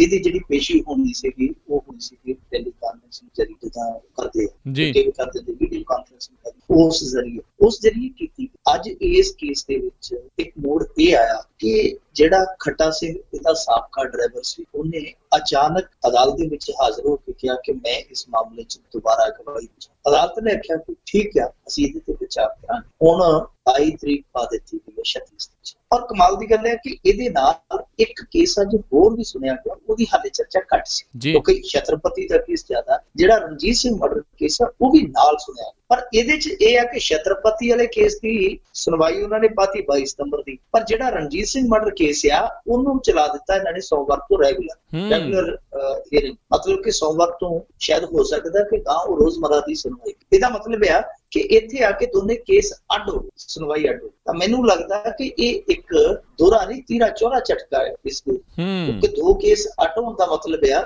ਜਿੱਦਾਂ ਅੱਗੇ ਕਰ ਦਿੱਤੇ ਗਏ ਸੀ। ਤੁਹਾਨੂੰ ਪਤਾ ਨਾ ਕਿ ਪਹਿਲਾਂ 10 ਸਾਲ ਕੈਦ ਕਹੀ ਗਈ, ਬਾਅਦ ਚ ਪਤਾ ਲੱਗਿਆ ਕਿ ਅੱਡੋ ਅੱਡ ਕੀਤੀ ਗਈ। ਤਾਂ ਇੱਥੇ ਵੀ ਕੇਸ ਅੱਡ ਹੋਣ ਦਾ ਮਤਲਬ ਇਹ ਵੀ ਜਾਪਦਾ ਹੈ ਕਿ ਦੋਵੇਂ ਕੇਸ ਹੈ ਜਿਹੜੇ ਜਿਵੇਂ ਅੱਗੇ ਚੱਲਦੇ ਪਏ ਸਨ ਕਿ ਗਾਂ ਜਾ ਕੇ ਇਹਨਾਂ ਨੂੰ ਨਿਖੇੜ ਦਿੱਤਾ ਗਿਆ ਕਿ ਦੋਨਾਂ ਦਾ ਫੈਸਲਾ ਵਾ, ਤੇ ਜੇ ਦੋਨਾਂ ਦਾ ਫੈਸਲਾ ਉਲਟ ਆ ਗਿਆ ਫਿਰ ਤੇ ਸਾਰੀ ਗੰਗਾ ਹੀ ਉਲਟ ਜਾਣੀ, ਸਭ ਕੁਝ ਪਲਟ ਜਾਣਾ, ਕਿਉਂਕਿ ਇੱਕ ਕਤਲ ਦੇ ਕੇਸ ਹੈ। ਉੱਥੇ ਤੇ ਪਤਾ ਸੀ ਆਪਾਂ ਨੂੰ ਕਿ 10 ਸਾਲ ਤੋਂ ਵੱਧ ਦੀ ਸਜ਼ਾ ਨਹੀਂ ਹੋਣੀ, ਇੱਥੇ ਬੇਅੰਤ ਸਜ਼ਾ ਵੀ ਹੋ ਸਕਦੀ। ਬੇਅੰਤ ਤੋਂ ਭਾਵੇਂ ਆ ਕਿ ਉਮਰਾਂ ਤੋੜੀ ਸਜ਼ਾ ਤੋਂ ਭਾਵੇਂ ਆ ਕਿ ਜਿੰਨੀ ਤੁਹਾਡੀ ਜ਼ਿੰਦਗੀ ਹੈ ਸਾਰੀ ਜੇਲ੍ਹ ਵਿੱਚ ਰਹਿ ਸਕਦੀ। ਦੂਸਰਾ ਤੁਸੀਂ ਫਾਇਰ ਵੀ ਲੱਗ ਸਕਦੇ, ਤੀਸਰਾ ਬਰੀ ਹੋਣ ਵਾਲਾ ਤੇ ਚਾਂਸ ਹੈ, ਪਰ 20 ਤੋਂ ਘੱਟ ਵੱਟਾ ਨਹੀਂ ਪੈਂਦਾ। ਇਹ 302 ਦੇ ਵਿੱਚ ਪੱਕਾ ਹੀ ਆ ਕਿ ਜੇ ਤੁਹਾਡੇ ਉਲਟ ਫੈਸਲਾ 20 ਤੋਂ ਘੱਟ ਵੱਟਾ ਨਹੀਂ ਕਰਦਾ। ਹੁਣ ਇਹ ਚਿੰਤਾ ਇਸ ਕਰਕੇ ਵੀ ਵੱਧਦੀ ਹੈ ਕਿਉਂਕਿ ਖੱਟਾ ਸਿੰਘ ਨੇ ਇਹ ਕਿਹਾ ਕਿ ਮੈਂ ਗਵਾਹੀ। ਦਰਅਸਲ ਖੱਟਾ ਸਿੰਘ ਉਹ ਸ਼ਖਸ ਹੈ ਜਿਹੜਾ ਇਹਦਾ ਰਾਜ਼ਦਾਰ ਰਿਹਾ ਕਿਸੇ ਸਮੇਂ। ਖੱਟਾ ਸਿੰਘ ਮਿੱਠਾ ਸਿੰਘ ਹੁੰਦਾ ਸੀ ਇਹਦੇ ਨਾਲ ਕਿਸੇ ਸਮੇਂ, ਬਾਅਦ ਦੇ ਵਿੱਚ ਉਹ ਇੱਥੋਂ ਨਿਕਲਿਆ ਇਹਦੇ ਵਿੱਚ। ਉਹ ਹੁਣ ਕਲੇਮ ਕਰਦਾ ਆ ਕਿ ਜਿਹੜੀਆਂ ਇਹ ਦੋਵੇਂ ਹੱਤਿਆਵਾਂ ਹੋਈਆਂ ਛਤਰਪਤੀ ਦੀ ਔਰ ਰਣਜੀਤ ਸਿੰਘ ਦੀ, ਇਹ ਜਿਹੜੇ ਦੋ ਮਰਡਰ ਹੋਏ ਆ, ਇਹਨਾਂ ਦੀ ਜਿਹੜੀ ਪਲੈਨਿੰਗ ਹੋਈ ਜਾਂ ਜਿਹੜੇ ਹਥਿਆਰ ਦੇ ਕੇ ਬੰਦੇ ਭੇਜੇ ਗਏ, ਉਹ ਸਭ ਕੁਝ ਉਹਦੇ ਸਾਹਮਣੇ ਹੋ ਰਿਹਾ ਸੀ ਕਿਉਂਕਿ ਉਹ ਉਸ ਸਮੇਂ ਇਸ ਡੇਰੇਦਾਰ ਦਾ ਨਿੱਜੀ ਡਰਾਈਵਰ ਸੀ। ਸੋ ਉਹ ਇਸ ਗੱਲ ਦਾ ਦਾਅਵਾ ਕਰਦਾ ਹੈ ਕਿ ਜਦੋਂ ਇਹ ਯੋਜਨਾ ਬਣ ਕੇ ਨੇਪਰੇ ਚੜ੍ਹਦੀਆਂ ਪਈਆਂ ਸਨ, ਮੈਂ ਉਸ ਸਮੇਂ ਉਹਨਾਂ ਨੂੰ ਪ੍ਰਤੱਖ ਰੂਪ ਚ ਦੇਖਦਾ ਪਿਆ ਸੀ। ਪਰ ਹੋਇਆ ਕੀ ਸੀ ਕਿ 2011-12 ਚ ਜਿਹੜੀ ਇਹਦੀ ਗਵਾਹੀ ਹੋਈ ਸੀ ਦੀ ਕੋਰਟ ਚ, ਉਹਦੇ ਚ ਇਹ ਪਲਟੀ ਮਾਰ ਗਿਆ ਸੀ, ਮਤਲਬ ਕਿ ਬਦਲ ਗਿਆ ਸੀਗਾ। ਇਹ ਕਹਿੰਦਾ ਜੀ ਕਿ ਮੈਂ ਨਹੀਂ ਕੁਛ ਲਿਖਿਆ, ਮੈਂ ਤੇ ਐਵੇਂ ਸੀਬੀਆਈ ਦੇ ਪੱਚੇ ਜਾ ਕੇ ਗਵਾਹੀ ਦਿੱਤੀ ਹੈ। ਪਰ ਅਚਾਨਕ ਹੁਣ ਖੱਟਾ ਸਿੰਘ ਫੇਰ ਪਲਟੀ ਤੋਂ ਪਲਟ ਗਿਆ, ਹੁਣ ਕਹਿੰਦਾ ਜੀ ਮੈਂ ਗਵਾਹੀ ਦੇਣੀ ਆ। ਐਤਕੀ ਨਵਕਿਰਨ ਸਿੰਘ ਐਡਵੋਕੇਟ ਹੈ ਜਿਹੜੇ, ਉਹ ਇਹਨਾਂ ਨੂੰ ਲੈ ਕੇ ਗਏ ਅੰਦਰ। ਕੋਰਟ ਨੇ ਸਮਾਂ ਦੇ ਦਿੱਤਾ ਕਿ 22 ਸਤੰਬਰ ਨੂੰ ਵਿਚਾਰਿਆ ਜਾਊਗਾ ਕਿ ਕੀ ਤੁਹਾਡੀ ਗਵਾਹੀ ਹੋ ਸਕਦੀ ਹੈ ਜਾਂ ਨਹੀਂ। ਜੇ ਖੱਟਾ ਸਿੰਘ ਦੀ ਗਵਾਹੀ ਹੋ ਜਾਂਦੀ ਹੈ ਤੇ ਅਦਾਲਤ ਉਸ ਗਵਾਹੀ ਨੂੰ ਪ੍ਰਵਾਨ ਕਰ ਲੈਂਦੀ ਹੈ ਤੇ ਦੇਖੋ ਜੀ, ਕਿਉਂਕਿ ਖੱਟਾ ਸਿੰਘ ਇਹ ਇਸ ਸਮੇਂ ਦਾਅਵਾ ਕਰਦਾ ਪਿਆ ਅਦਾਲਤ ਦੇ ਸਾਹਮਣੇ ਕਿ ਜਿਹੜੀ ਉਹਨੇ ਪਲਟੀ ਮਾਰੀ ਸੀ ਦਰਅਸਲ ਉਹ ਦਬਾਅ ਦੇ ਵਿੱਚ ਆ ਕੇ ਮਾਰੀ ਸੀ। ਜੇ ਅਦਾਲਤ ਇਸ ਗਵਾਹੀ ਨੂੰ ਮੰਨ ਲੈਂਦੀ ਆ ਕਿ ਠੀਕ ਹੈ ਤੁਸੀਂ ਗਵਾਹੀ ਦੁਬਾਰਾ ਦਿਓ, ਤੇ ਇਹਦੇ ਚ ਜਿਹੜਾ ਡੇਰੇਦਾਰ ਕਸੂਤਾ ਫਸੇਗਾ। ਗਵਾਹ ਨੂੰ ਧਮਕਾਉਣ ਦਾ, ਗਵਾਹ ਨੂੰ ਦਬਾਉਣ ਦਾ ਜਾਂ ਗਵਾਹ ਨੂੰ ਲਲਚਾਉਣ ਦਾ ਉਹ ਵੀ ਮਾਮਲਾ ਜਿਹੜਾ ਉਹ ਅੱਡ ਤੋਂ ਚੱਲ ਸਕਦਾ ਜਾਂ ਜੱਜਮੈਂਟ ਦੇ ਵਿੱਚ ਉਸ ਚੀਜ਼ ਨੂੰ ਮੈਂਸ਼ਨ ਕੀਤਾ ਜਾ ਸਕਦਾ। ਸੋ ਮੁਸੀਬਤਾਂ ਹੀ ਮੁਸੀਬਤਾਂ ਨੇ ਇਸ ਬੰਦੇ ਬਾਰੇ। ਹੁਣ ਅਸੀਂ ਕਹਿ ਸਕਦੇ ਹਾਂ ਕਿ ਇੱਕ ਤਰ੍ਹਾਂ ਨਾਲ ਮੁਸੀਬਤਾਂ ਦੇ ਐਸੇ ਮਾਇਆ ਜਾਲ ਚ ਫਸ ਗਿਆ, ਨਿਕਲਣਾ ਛੇਤੀ ਆਸਾਨ ਨਹੀਂ ਜਾਂਦਾ। ਦੂਜੀ ਗੱਲ ਜਿਹੜੀ ਅੱਜ ਇੱਕ ਹੋਰ ਜਗੋਤੇਰ ਵੀ ਸਾਹਮਣੇ ਆਈ ਹੈ, ਉਹ ਇਹ ਆਈ ਆ ਕਿ ਇੱਕ ਅਖਬਾਰ ਨੇ ਦਾਅਵਾ ਕੀਤਾ, ਅਖਬਾਰ ਵੀ ਬਹੁਤ ਵੱਡਾ ਟ੍ਰਿਬਿਊਨ ਅਖਬਾਰ ਨੇ ਦਾਅਵਾ ਕੀਤਾ ਕਿ ਜਿਹੜੀ ਸੀਲਬੰਦ ਰਿਪੋਰਟ ਗਈ ਆ ਅਦਾਲਤ ਦੇ ਵਿੱਚ, ਜਿਹੜੀ ਸੀਲਬੰਦ ਤਲਾਸ਼ੀ ਦੀ ਰਿਪੋਰਟ ਪਹੁੰਚੀ ਹੈ, ਉਹਦੇ ਚ ਜਿਹੜੇ ਬੰਦੇ ਇਸ ਮੁਹਿੰਮ ਦਾ ਹਿੱਸਾ ਸਨ ਅਫਸਰ, ਉਹਨਾਂ 3 ਜਣਿਆਂ ਨੇ ਦੱਸਿਆ ਕਿ ਅਸੀਂ ਤੰਗ ਰਹਿ ਗਏ ਉਸ ਵੇਲੇ ਜਦੋਂ ਹਨੀਪ੍ਰੀਤ ਦੇ ਬੈਡਰੂਮ ਚ ਗਏ। ਉੱਥੇ ਗੁਲਾਬੀ ਰੰਗ ਦੀ ਇੱਕ ਅਲਮਾਰੀ ਸੀ, ਜਦੋਂ ਉਹ ਅਲਮਾਰੀ ਖੋਲੀ ਤੇ ਪਿੱਛੋਂ ਚੋਰ ਦਰਵਾਜ਼ਾ ਨਿਕਲਿਆ, ਜਿਵੇਂ ਠੀਕ ਇਹਦੇ ਕਮਰੇ ਚੋਂ ਨਿਕਲਿਆ ਸੀ ਜਿਹੜਾ ਚੋਰ ਦਰਵਾਜ਼ਾ ਉਹ ਸਾਧਨੀਆਂ ਦੇ ਹੋਸਟਲ। ਉਹ ਕਹਿੰਦੇ ਕਿ ਅਸੀਂ ਚੋਰ ਦਰਵਾਜ਼ਾ ਦੇਖਿਆ, ਉਹ ਸਿੱਧਾ ਵਾਸ਼ਰੂਮ ਦੇ ਵਿੱਚ ਐਂਟਰ ਹੁੰਦਾ ਸੀਗਾ ਤੇ ਵਾਸ਼ਰੂਮ ਦੇ ਵਿੱਚ ਇੱਕ ਲਿਫਟ ਲੱਗੀ ਹੋਈ ਸੀ ਜਿਹੜੀ ਸਿੱਧੀ ਰੰਗੀਲੇ ਸਾਦੇ ਬੈਡਰੂਮ ਚ ਜਾਂਦੀ ਸੀ। ਸੋ ਦੋਵੇਂ ਮਕਾਨ ਇੰਟਰਕਨੈਕਟਡ ਸਨ। ਸੋ ਇਹ ਬੜਾ ਵੱਡਾ ਖੁਲਾਸਾ ਹੈ। ਹੁਣ ਇਸ ਖੁਲਾਸੇ ਤੋਂ ਬਾਅਦ ਸਾਰੇ ਲੋਕ ਸੋਚਾਂ ਚ ਪੈ ਗਏ ਆ ਤੇ ਅੱਗੇ ਤੇ ਕੱਲੀ ਸ਼ਰਧਾ ਹੀ ਦਾਅ ਤੇ ਲੱਗੀ ਪਈ ਸੀ, ਸ਼ਰਧਾ ਤੇ ਸਵਾਲ ਖੜੇ ਹੋ ਰਹੇ ਸੀ, ਇੱਥੇ ਤੇ ਰਿਸ਼ਤਿਆਂ ਤੇ ਵੀ ਸਵਾਲ ਖੜੇ ਹੋ ਗਏ ਆ, ਇੱਥੇ ਤੇ ਰਿਸ਼ਤੇ ਵੀ ਸਵਾਲਾਂ ਤੇ ਕਚਹਿਰੀ ਚ ਹੋ ਗਏ ਆ। ਔਰ ਐਸਾ ਰਿਸ਼ਤਿਆਂ ਦਾ ਵੀ ਇਹਨਾਂ ਨੇ ਮਜ਼ਾਕ ਬਣਾ ਕੇ ਰੱਖਤਾ ਕਿ ਹੁਣ ਲੋਕ ਇਹਨਾਂ ਰਿਸ਼ਤਿਆਂ ਦੀ ਪਰਿਭਾਸ਼ਾ ਚ ਉਹ ਵੱਖੋ ਵੱਖਰੇ ਤਰੀਕੇ ਨਾਲ ਕਰਨ ਲੱਗ ਪਏ। ਸੋ ਇਹਦੇ ਬਾਰੇ ਅਸੀਂ ਹੁਣ ਇੰਨਾ ਹੀ ਕਹਿ ਸਕਦੇ ਤੇ ਗੱਲ ਸਮਝ ਸਕਦੇ ਹਾਂ ਕਿ ਇਸ ਡੇਰੇਦਾਰ ਦੀ ਖੁਲਾਸੀ ਮੇਰੇ ਖਿਆਲ ਦੇ ਨਾਲ ਛੇਤੀ ਬਣਾਈ। ਹਾਂ, ਖੁਲਾਸੇ ਪਰਸਪਰ ਹੁੰਦੇ ਰਹਿਣਗੇ, ਉਹ ਬਾਤ ਉਸ ਨੂੰ ਚੱਲਦੇ ਰਹਿਣਗੇ ਗਾਂ ਦੇਖੋ। ਜੀ ਜੀ ਜੀ। ਅਗਲੀ ਜਿਹੜੀ ਆਪਾਂ ਮਿੰਟੂ ਜੀ ਗੱਲ ਕਰਦੇ ਹਾਂ ਵੀ ਕਾਂਗਰਸੀ ਆਗੂ ਬੀਬੀ ਨੇ BDO ਦਫ਼ਤਰ ਦੇ ਵਿੱਚ ਕਹਿੰਦੇ ਤੜਥੱਲੀ ਲਿਆਤੀ ਹੈ। ਇਸ ਬੀਬੀ ਨੂੰ ਐਤਕੀ ਇਲੈਕਸ਼ਨ 'ਚ 3 ਨੰਬਰ ਪ੍ਰਾਪਤ ਹੋਇਆ ਸੀ। 3 ਕੈਂਡੀਡੇਟ ਸੀ, ਉਥੋਂ ਆਮ ਆਦਮੀ ਪਾਰਟੀ ਵਾਲਾ ਜਿੱਤਿਆ ਸੀ ਤੇ ਅਕਾਲੀ ਸੈਕੰਡ ਸਨ, ਇਹ 3 ਨੰਬਰ ਤੇ ਸੀ। ਕਾਂਗਰਸ ਦੀ ਵੇਵ ਦੇ ਵਿੱਚ ਜਿਹੜਾ ਉਮੀਦਵਾਰ 3 ਨੰਬਰ ਤੇ ਆਇਆ ਉਹਦੇ 'ਚ ਕੋਈ ਨਾ ਕੋਈ ਖਾਸੀਅਤ ਤੇ ਹੋਊਗੀ ਨਾ, ਕੋਈ ਨਾ ਕੋਈ ਖਾਸੀਅਤ। ਸੋ ਉਹ ਖਾਸੀਅਤ ਫਿਰ ਸਮਾਂ ਪੈ ਤੇ ਕਿਤੇ ਨਾ ਕਿਤੇ ਡੋਲ ਪਾਈ ਜਾਂਦੀ। ਇਹ ਬੀਬੀ ਮਹਿਲ ਕਲਾਂ ਨਾਲ ਸੰਬੰਧਿਤ ਹੈ, ਹਰਚੰਦ ਕੌਰ ਦਾ ਨਾਮ ਹੈ, ਪਹਿਲਾਂ MLA ਸੀ ਵੀ, ਐਤਕੀ 3 ਨੰਬਰ ਨੂੰ ਪ੍ਰਾਪਤ ਹੋਈ। ਦੱਸਦੇ ਆ ਕਿ ਕੱਲ ਇਹਦੇ ਅੰਦਰਲੀ ਜਿਹੜੀ ਲੀਡਰੀ ਸੀ ਉਹ ਅਚਾਨਕ ਕਿਤੇ ਜਾਗ ਪਈ ਜਾਂ ਕਹਿ ਲਓ ਦੌਰਾ ਪੈ ਗਿਆ। ਫਿਰ ਇਹ ਫਟਾਫਟ BDO ਦਫ਼ਤਰ ਪਹੁੰਚੀ। BDO ਦਫ਼ਤਰ 'ਚ ਜਾ ਕੇ ਪਹਿਲਾਂ ਤੇ ਉਸ ਗੈਸਟਡ ਅਫਸਰ ਨੂੰ ਕਿਹਾ ਕਿ ਤੂੰ ਆਹ ਦੱਸ ਆਹ ਕੀ ਆ, ਆਹ ਦੱਸ ਆਹ ਕੀ ਆ। ਤੇ ਉਹਨੂੰ ਜਦੋਂ ਸਭ ਕੁਝ ਦੱਸਿਆ ਪੁੱਛਿਆ ਤੇ ਇਸ ਗੱਲ ਤੋਂ ਗਰਾਰੀ ਫਸਾਲੀ ਕਿ ਐਸ ਕੰਧ ਤੇ ਤੂੰ ਕੈਪਟਨ ਦੀ ਤਸਵੀਰ ਕਿਉਂ ਨਹੀਂ ਲਾਈ, ਉਹਦਾ ਫੋਟੋ ਕਿਉਂ ਨਹੀਂ ਲਾਇਆ। ਉਹਨੇ ਕਿਹਾ ਕੋਈ ਗੱਲ ਨਹੀਂ, ਗਲਤੀ ਹੋ ਗਈ, ਮੈਂ ਫੇਰ ਲਾ ਦੂੰਗਾ। ਉਹਨੇ ਕਿਹਾ ਕੋਈ ਗੱਲ ਨਹੀਂ, ਤੂੰ ਕੱਲ ਨੂੰ ਜੇ ਫੋਟੋ ਨਾ ਲਾਈ ਤੇ ਫਿਰ ਦੇਖਾਂਗੇ। ਇਸੇ ਦੌਰਾਨ ਇਹ ਬੀਬੀ ਜਾ ਕੇ ਉਹਦੀ ਕੁਰਸੀ ਤੇ ਬੈਠ, ਯਾਨੀ ਗੈਸਟਡ ਅਫਸਰ ਦੀ ਜਿਹੜੀ ਕੁਰਸੀ ਸੀ ਇਸ ਬੀਬੀ ਨੇ ਉਸ ਕੁਰਸੀ ਉੱਥੇ ਬੈਠੀ ਆਪਦਾ ਹੁਕਮ ਚਲਾਉਂਦੀ ਨਹੀਂ, ਜਿੱਦਾਂ ਬੀਬੀ ਖੁਦ ਘਰੋਂ ਵੀਡੀਓ ਪਾਤੀ ਜੀ। ਇਸੇ ਦੌਰਾਨ ਪੱਤਰਕਾਰ ਨੇ ਜਦੋਂ ਇਹਨੂੰ ਪੁੱਛਿਆ ਤੇ ਕਹਿੰਦੀ ਜੀ ਚਲੋ ਇਹ ਕੁਰਸੀਆਂ ਜਿਹੜੀਆਂ ਹੁੰਦੀਆਂ ਨੇ ਬੈਠਣ ਲਈ ਹੁੰਦੀਆਂ, ਮੈਂ ਕਹਿੰਦੀ ਤੇ ਕੀ ਹੋ ਗਿਆ। ਮੈਂ ਕਿਹਾ ਗੈਸਟਡ ਅਫਸਰ ਦੀ ਕੁਰਸੀ ਆ, ਤੁਸੀਂ ਕਿਸੇ ਸੰਵਿਧਾਨਕ ਅਹੁਦੇ ਤੇ ਹੈ ਹੀ ਨਹੀਂ, ਨਾ ਜਿੱਤਿਆਂ 'ਚ ਨਾ ਹਾਰਿਆਂ 'ਚ, ਤੁਸੀਂ ਕਿਸੇ ਪਾਸੇ ਹੈ ਹੀ ਨਹੀਂ। ਇਸ ਕੁਰਸੀ ਤੇ ਬਹਿ ਜਾਣਾ ਤੇ ਉਲਟਾ ਕਹਿਣਾ ਕਿ ਕੋਈ ਗੱਲ ਸਰਕਾਰੀ ਕੁਰਸੀ ਆ, ਇਹ ਕਿੱਥੋਂ ਦਾ ਕਾਇਦਾ ਕਾਨੂੰਨ ਆ। ਉਹਦੇ ਕੋਲ ਕੋਈ ਜਵਾਬ ਨਹੀਂ ਸੀ। ਪਰ ਇਹ ਕਾਂਗਰਸ ਦੀ ਜਿਹੜੀ ਬੀਬੀ ਜਿਸ ਤਰੀਕੇ ਨਾਲ ਉੱਥੇ ਪੇਸ਼ ਆਈ ਆ ਸਾਰਿਆਂ ਨੂੰ ਹੈਰਾਨ ਕਰ ਗਈ, ਕਿਉਂਕਿ ਇਹਦੇ ਬਾਰੇ ਚਰਚਾ ਇਹ ਵੀ ਸੁਣੀ ਜਾਂਦੀ ਆ ਕਿ ਇਸ ਸਮੇਂ ਬੇਸ਼ੱਕ ਕੈਪਟਨ ਅਮਰਿੰਦਰ ਸਿੰਘ ਪੁਰੀ ਇਹ ਗੱਲ ਕਹਿੰਦੇ ਆ ਕਿ ਅਸੀਂ ਹਲਕਾ ਇੰਚਾਰਜ ਕਲਚਰ ਹੈ ਜਿਹੜਾ ਖਤਮ ਕਰ ਦਿੱਤਾ, ਪਰ ਇਹ ਬੀਬੀ ਉੱਥੇ ਧੱਕੇ ਨਾਲ ਹਲਕਾ ਇੰਚਾਰਜ ਬਣ ਗਈ। ਹਲਕਾ ਇੰਚਾਰਜ ਦੇ ਤੌਰ ਤੇ ਜਾ ਕੇ ਗੈਸਟਡ ਅਫਸਰਾਂ ਨੂੰ ਕੁਰਸੀ ਤੇ ਠਾ ਕੇ ਕੁਰਸੀ ਗੋਡੇ ਤੇ ਗੋਡਾ ਰੱਖ ਕੇ ਮਾਲੀ ਕਮਾਲ ਦੀ ਗੱਲ ਆ। ਔਰ ਇਸ ਬੀਬੀ ਦੇ ਚਰਚੇ ਬਹੁਤ ਵਾਰੀ ਸੁਣੇ ਗਏ ਆ। ਖਾਸ ਤੌਰ ਤੇ ਇੱਕ ਤੁਸੀਂ ਵੀਡੀਓ ਵੇਖੀ ਹੋਣੀ ਆ ਜਿਸ ਤਰੀਕੇ ਨਾਲ ਬੀਬੀ ਨੇ ਮੱਥਾ ਟੇਕਦਿਆਂ ਗੋਲਕ ਨੂੰ ਧੌਲਾ ਪਾ ਦਿੱਤਾ ਸੀਗਾ, ਉਹ ਬੜੀ ਹਿੱਟ ਹੋਈ ਸੀਗੀ ਵੀਡੀਓ। ਸੋ ਇਸ ਬੀਬੀ ਦੀਆਂ ਇਹ ਜਿਹੜੀਆਂ ਕੱਲ੍ਹ ਦੀਆਂ ਕਹਾਣੀਆਂ ਸਾਹਮਣੇ ਆਈਆਂ ਅਖਬਾਰਾਂ 'ਚ, ਉਹਨੂੰ ਲੈ ਕੇ ਚਰਚਾ ਨਵੀਂ ਛਿੜ ਗਈ ਆ ਕਿ ਕਾਂਗਰਸੀ ਜਿਹੜੇ ਕਿ ਇਸ ਤਰ੍ਹਾਂ ਦੇ ਸਿਸਟਮ ਨੂੰ, ਇਸ ਤਰ੍ਹਾਂ ਦੇ ਕਲਚਰ ਨੂੰ ਨਿੰਦ ਕੇ ਭੰਡ ਕੇ ਸੱਤਾ 'ਚ ਆਏ ਸੀ, ਕਿ ਹੌਲੀ ਹੌਲੀ ਹੌਲੀ ਹੌਲੀ ਉਹ ਵੀ ਇਸੇ ਰਾਹ ਨੂੰ ਤੁਰ ਪਏ। ਕਿਉਂਕਿ ਬਹੁਤ ਸਾਰੇ ਇਲਾਕਿਆਂ ਦੇ ਵਿੱਚ ਇਹੋ ਜਿਹੇ ਨੇਤੇ ਜਾਂ ਨੇਤਨੀਆਂ ਇਦਾਂ ਦੀਆਂ ਉਹ ਇਸੇ ਤਰ੍ਹਾਂ ਦੇ ਕੰਮ ਚਲਾ ਕੇ, ਕਈਆਂ ਨੇ ਆਪਣੇ ਪੁੱਤਰਾਂ ਨੂੰ ਲਾਇਆ ਹੋਇਆ, ਕਈਆਂ ਨੇ ਹੋਰ ਰਿਸ਼ਤੇਦਾਰਾਂ ਨੂੰ ਲਾਇਆ, ਉਹ ਯਾਨੀ ਹਲਕਾ ਇੰਚਾਰਜ ਇਸੇ ਤਰ੍ਹਾਂ ਹੀ ਬਣੇ ਫਿਰਦੇ ਆ। ਜੇ ਕਿਤੋਂ ਦਾ ਲੱਗਦਾ ਦਾ ਵੀ ਲਾ ਲਿਆ, ਜੇ ਕਿਤੇ ਸਿਫਾਰਿਸ਼ ਪਾਉਣੀ ਆ ਸਿਫਾਰਿਸ਼ ਵੀ ਪਾ ਦੇ। ਸਾਰਾ ਕੁਛ ਜਿਹੜਾ ਉਹ ਉਸੇ ਤਰਜ਼ੇ ਅਮਲ ਤੇ ਅੰਜਾਮ ਦਿੱਤਾ ਜਾ ਰਿਹਾ ਜਿਸ ਤਰਜ਼ੇ ਅਮਲ ਰੱਦ ਕਰਕੇ ਇਹਨਾਂ ਨੇ ਕੁਰਸੀ ਸੰਭਾਲੀ ਸੀ। ਕੈਪਟਨ ਅਮਰਿੰਦਰ ਸਿੰਘ ਖਾਸ ਤੌਰ ਤੇ ਸੋਚਣਾ ਪਊ ਕਿ ਇਹ ਹੋ ਕੀ ਰਿਹਾ, ਉਹਨਾਂ ਦੀ ਵਜ਼ਾਰਤ ਦੇ ਵਿੱਚ ਬਣ ਕੀ ਰਿਹਾ। ਕਦੇ ਸਾਧੂ ਸਿੰਘ ਧਰਮਸੋਤ ਉਦਘਾਟਨ ਕਰਨ ਜਾਂਦਾ ਤੇ ਪ੍ਰਿੰਸੀਪਲ ਪੈ ਨਿਕਲਦਾ ਕਿ ਤੂੰ ਉਦਘਾਟਨੀ ਪੱਤਰ ਤੇ ਮੇਰਾ ਨਾਮ ਕਿਉਂ ਲਿਖਿਆ। ਕਦੇ ਇਸ ਬੀਬੀ ਦਾ ਚਰਚਾ ਸਾਹਮਣੇ ਆ ਜਾਂਦਾ, ਕਦੇ ਉਹ ਸਿੱਖਿਆ ਮੰਤਰੀ ਹੈ ਜਿਹੜੀ ਬੀਬੀ ਉਹਦੇ ਚਰਚੇ ਸਾਹਮਣੇ ਆ ਜਾਂਦੇ। ਸੋ ਜਿਹੜੇ ਚਰਚੇ ਚੱਲਦੇ ਆ ਇਹਨਾਂ ਤੇ ਕਿਤੇ ਨਾ ਕਿਤੇ ਲਗਾਮ ਸੰਦੀ ਬਣਿਆ। ਜੇ ਏਦਾਂ ਹੀ ਲਗਾਮ ਢਿੱਲੀ ਚਲੇ ਗਏ, ਏਦਾਂ ਹੀ ਚੱਲਦੀ ਗਈ, ਏਦਾਂ ਹੀ ਚਲੇ ਗਏ ਤਾਂ ਫਿਰ ਇੱਕ ਦਿਨ ਇਹਨਾਂ ਦੀ ਬਹੁਤ ਵੱਡੀ ਮੁਸੀਬਤ ਹੋਈ। ਇਸ ਘਟਨਾ ਨੂੰ ਲੈ ਕੇ ਸਾਰੇ ਬੜੇ ਸ਼ਸ਼ੋਪੰਜ 'ਚ ਆ, ਉਹ ਸੋਚਦੇ ਪਏ ਆ ਕਿ ਸੱਚਮੁੱਚ ਸਰਕਾਰ ਬਦਲੀ ਆ ਜਾਂ ਕੁਝ ਦਿਨਾਂ ਦਾ ਬ੍ਰੇਕ ਲਿਆ ਤੇ ਚਿਹਰੇ ਬਦਲੇ ਆ। ਸਰਕਾਰ ਉਸੇ ਤਰ੍ਹਾਂ ਦੇ ਕੰਮ ਕਰ ਫਿਰ ਆ ਗਈ ਆ, ਫਾਰਮ ਉਹੀ ਆ, ਬਸ ਚਿਹਰੇ ਬਦਲ ਕੇ ਖਿਡਾਰੀ ਬਦਲ ਗਏ ਜੀ। ਲੱਗਦਾ ਵੈਸੇ ਇਦਾਂ ਹੀ ਰਿਹਾ ਆ। ਅਗਲੀ ਆਪਾਂ ਮਿੰਟੂ ਜੀ ਗੱਲ ਕਰਦੇ ਆ, ਪੰਜਾਬ ਦੇ ਫਰਜ਼ੀ ਪੈਨਸ਼ਨਰਾਂ ਨੇ ਜਿਹੜਾ ਜੀ ਖਜ਼ਾਨੇ ਦਾ ਆਹੂ ਲਾਇਆ ਆ। ਦੇਖੋ ਕੈਪਟਨ ਸਰਕਾਰ ਨੇ ਇੱਕ ਸਰਵੇ ਕਰਾਇਆ ਸੀਗਾ ਜਦੋਂ ਇਹ ਸੱਤਾ 'ਚ ਆਏ। ਇਹਨਾਂ ਨੇ ਆਖਿਆ ਸੀ ਅਸੀਂ ਸਾਰੇ ਜਿੰਨੇ ਵੀ ਫਰਜ਼ੀ ਇਹ ਪੈਨਸ਼ਨ ਲੈਂਦੇ ਪਏ ਆ, ਅਸੀਂ ਇਹਨਾਂ ਸਾਰਿਆਂ ਦੀ ਪੜਚੋਲ ਕਰਵਾਵਾਂਗੇ। ਜਿਹੜਾ ਵੀ ਕੋਈ ਫਰਜ਼ੀ ਹੋਇਆ ਅਸੀਂ ਇਸ ਪੈਨਸ਼ਨ ਦੇ ਹੱਕ ਨੂੰ ਲਾਂਭੇ ਕਰਦੇ ਵਿਵਾ ਕਰਦੇ। ਹੁਣ ਸਰਵੇ ਚੱਲਦਾ ਪਿਆ ਸਾਡੇ ਇੱਥੇ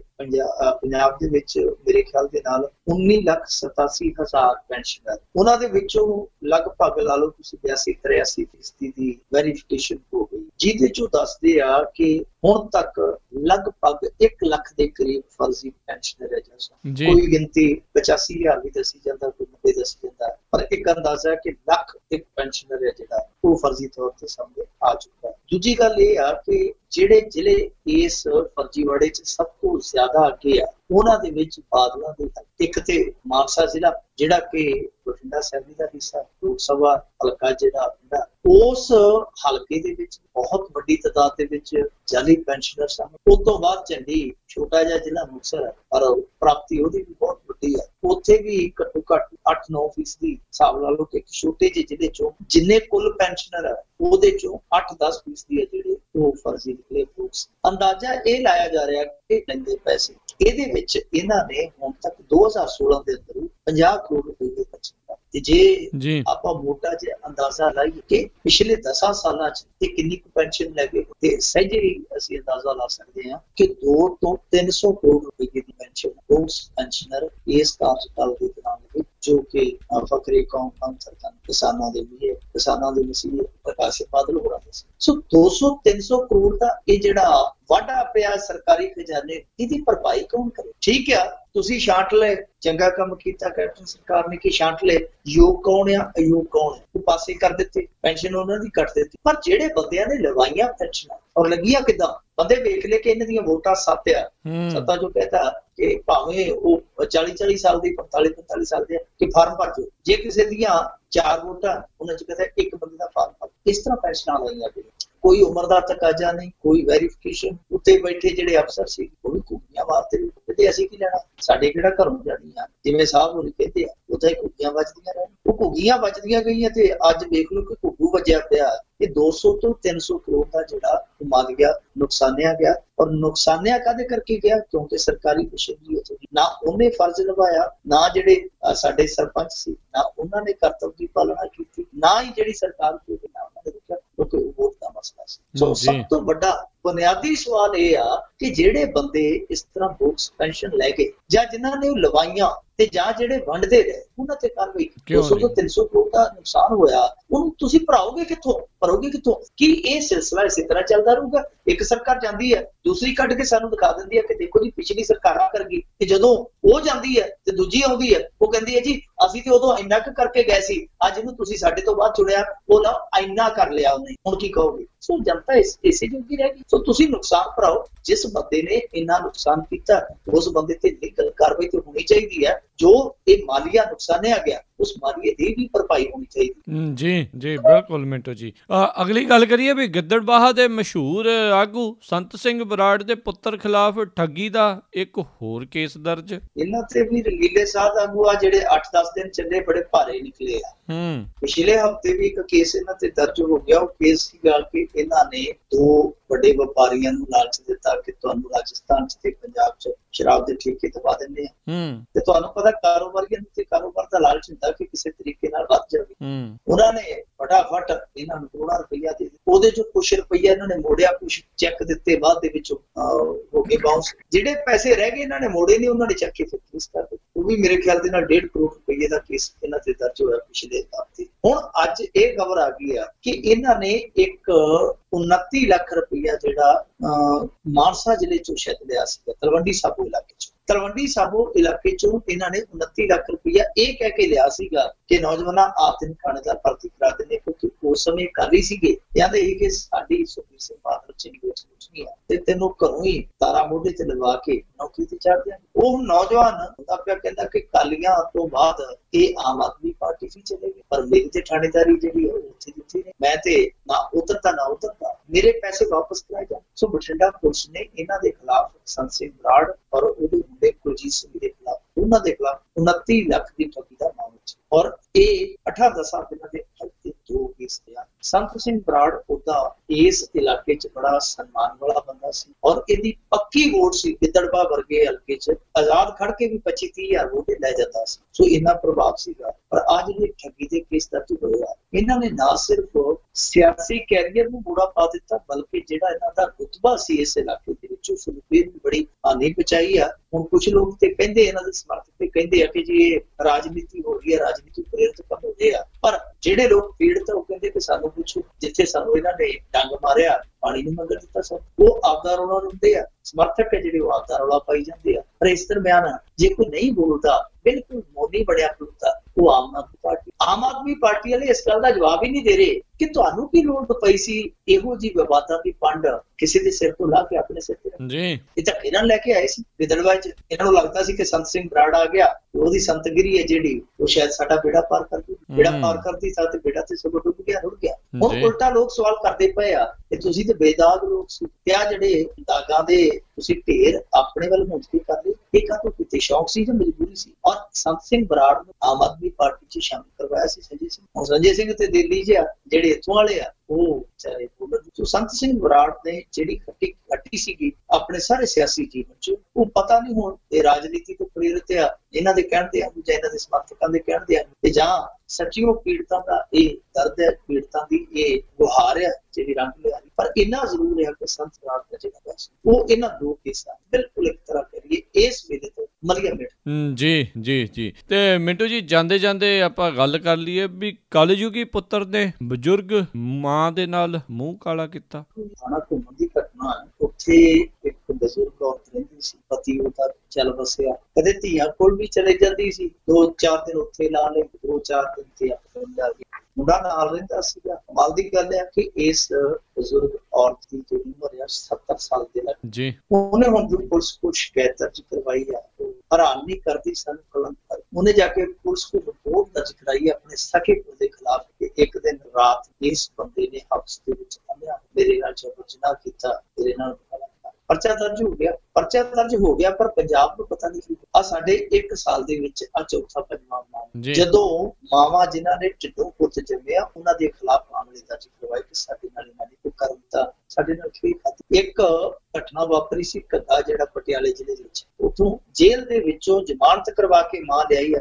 ਪੁੱਤ ਛੁੱਟੀ ਕਟਾਉਣ, ਉਹ ਐਸਾ ਛੁੱਟੀ ਕੱਟਣ ਆਇਆ, ਸ਼ਰਾਬੀ ਹੋਇਆ, ਮਾਂ ਦੇ ਹੱਥੀ ਪੈ ਗਿਆ, ਉਹਦੀ ਇੱਜ਼ਤ ਕਰਕੇ ਪਹਿਲਾ ਕੇਸ ਤੇ ਚੱਲਦਾ ਹੀ ਚੱਲਦਾ ਸੀ, ਦੂਜਾ ਕੇਸ ਵੀ ਚੱਲਿਆ, ਰਿਸ਼ਤੇ ਹੈ ਜਿਹੜੇ ਤਾਰ ਹੋਏ। ਦੂਸਰੀ ਘਟਨਾ ਵਾਪਰੀ ਸੀ ਫਿਰੋਜ਼ਪੁਰ ਜ਼ਿਲ੍ਹੇ ਚ, ਉੱਥੇ ਵੀ ਸ਼ਰਾਬੀ ਪੁੱਤ ਨੇ ਇਹੋ ਤੀਜੀ ਆ, ਚੌਥੀ ਇਹਦੋਂ ਪਹਿਲਾਂ 2-2.5 ਸਾਲ ਪਹਿਲਾਂ ਵਾਪਰੀ ਸੀ, ਉਹ ਵੀ ਮੈਨੂੰ ਯਾਦ ਹੈ, ਉਹ ਵੀ ਸੁਣੀ ਸੀ। ਸੋ ਇਹ ਸਾਰੀਆਂ ਜਿਹੜੀਆਂ ਘਟਨਾਵਾਂ ਵਾਪਰੀਆਂ ਉਹਨਾਂ ਨੂੰ ਦੇਖ ਕੇ ਅਲਫਾਜ਼ ਹੀ ਨਹੀਂ ਔੜਦੇ, ਸ਼ਬਦ ਹੀ ਨਹੀਂ ਬੰਦਾ ਚ ਕਹੇ। ਅਸੀਂ ਛੋਟੇ ਹੁੰਦੇ ਲਾਲ ਚੰਦ ਦੀ ਗਾਣੇ ਦਾ ਗੀਤ ਸੁਣਿਆ ਕਰਦੇ ਸਾਂ, ਚਿੱਟੇ ਹੋ ਗਏ ਲਓ ਭਰਾਵੋ ਚਿੱਟੇ ਹੋ ਗਏ, ਤੇ ਅਸੀਂ ਉਹ ਗਾਣਾ ਜਦੋਂ ਸਪੀਕਰਾਂ ਚ ਵੱਜਦਾ ਸੁਣਨਾ ਤੇ ਘਰੇ ਆ ਕੇ ਬੇਬੇ ਨੂੰ, ਬੇਬੇ ਜਿਹੜਾ ਸਾਡੇ ਕੋਈ ਬਲੇਡ ਵੱਜਦਾ, ਕਿਉਂਕਿ ਅਸੀਂ ਕਾਨਿਆਂ ਦੀਆਂ ਕਲਮਾਂ ਘੜਦੇ ਹੁੰਦੇ ਸਾਂ ਬਲੇਡ ਦੇ ਨਾਲ, ਉਹ ਕਿਤੇ ਉਂਗਲ ਤੇ ਵੱਜ ਜਾਂਦਾ ਹੁੰਦਾ ਸੀ, ਤੇ ਅਸੀਂ ਆਖਣਾ ਕਿ ਜਦੋਂ ਸਾਡੇ ਬਲੇਡ ਵੱਜਦਾ ਉਦੋਂ ਤੇ ਲਹੂ ਲਾਲ ਨਿਕਲਦਾ। ਇਹ ਚਿੱਟਾ ਲਹੂ ਕੀ ਹੁੰਦਾ? ਬੇਬੇ ਕਹਿੰਦੀ ਹੁੰਦੀ ਸੀ ਚਿੱਟਾ ਲਹੂ ਕੀ ਹੁੰਦਾ? ਜਦੋਂ ਸਾਰੇ ਰਿਸ਼ਤਿਆਂ ਦਾ ਫਿਕਰ ਵੱਧਦਾ, ਕੋਈ ਸ਼ਰਮ ਹਯਾ ਨਹੀਂ ਰੱਖਦਾ, ਜਿਹਨੂੰ ਕੋਈ ਸੰਸਾਰ ਦੀ ਵਿੱਚ ਲਹੂ ਚਿੱਟਾ ਹੁੰਦਾ। ਪਰ ਉਦੋਂ ਇਹ ਗੱਲਾਂ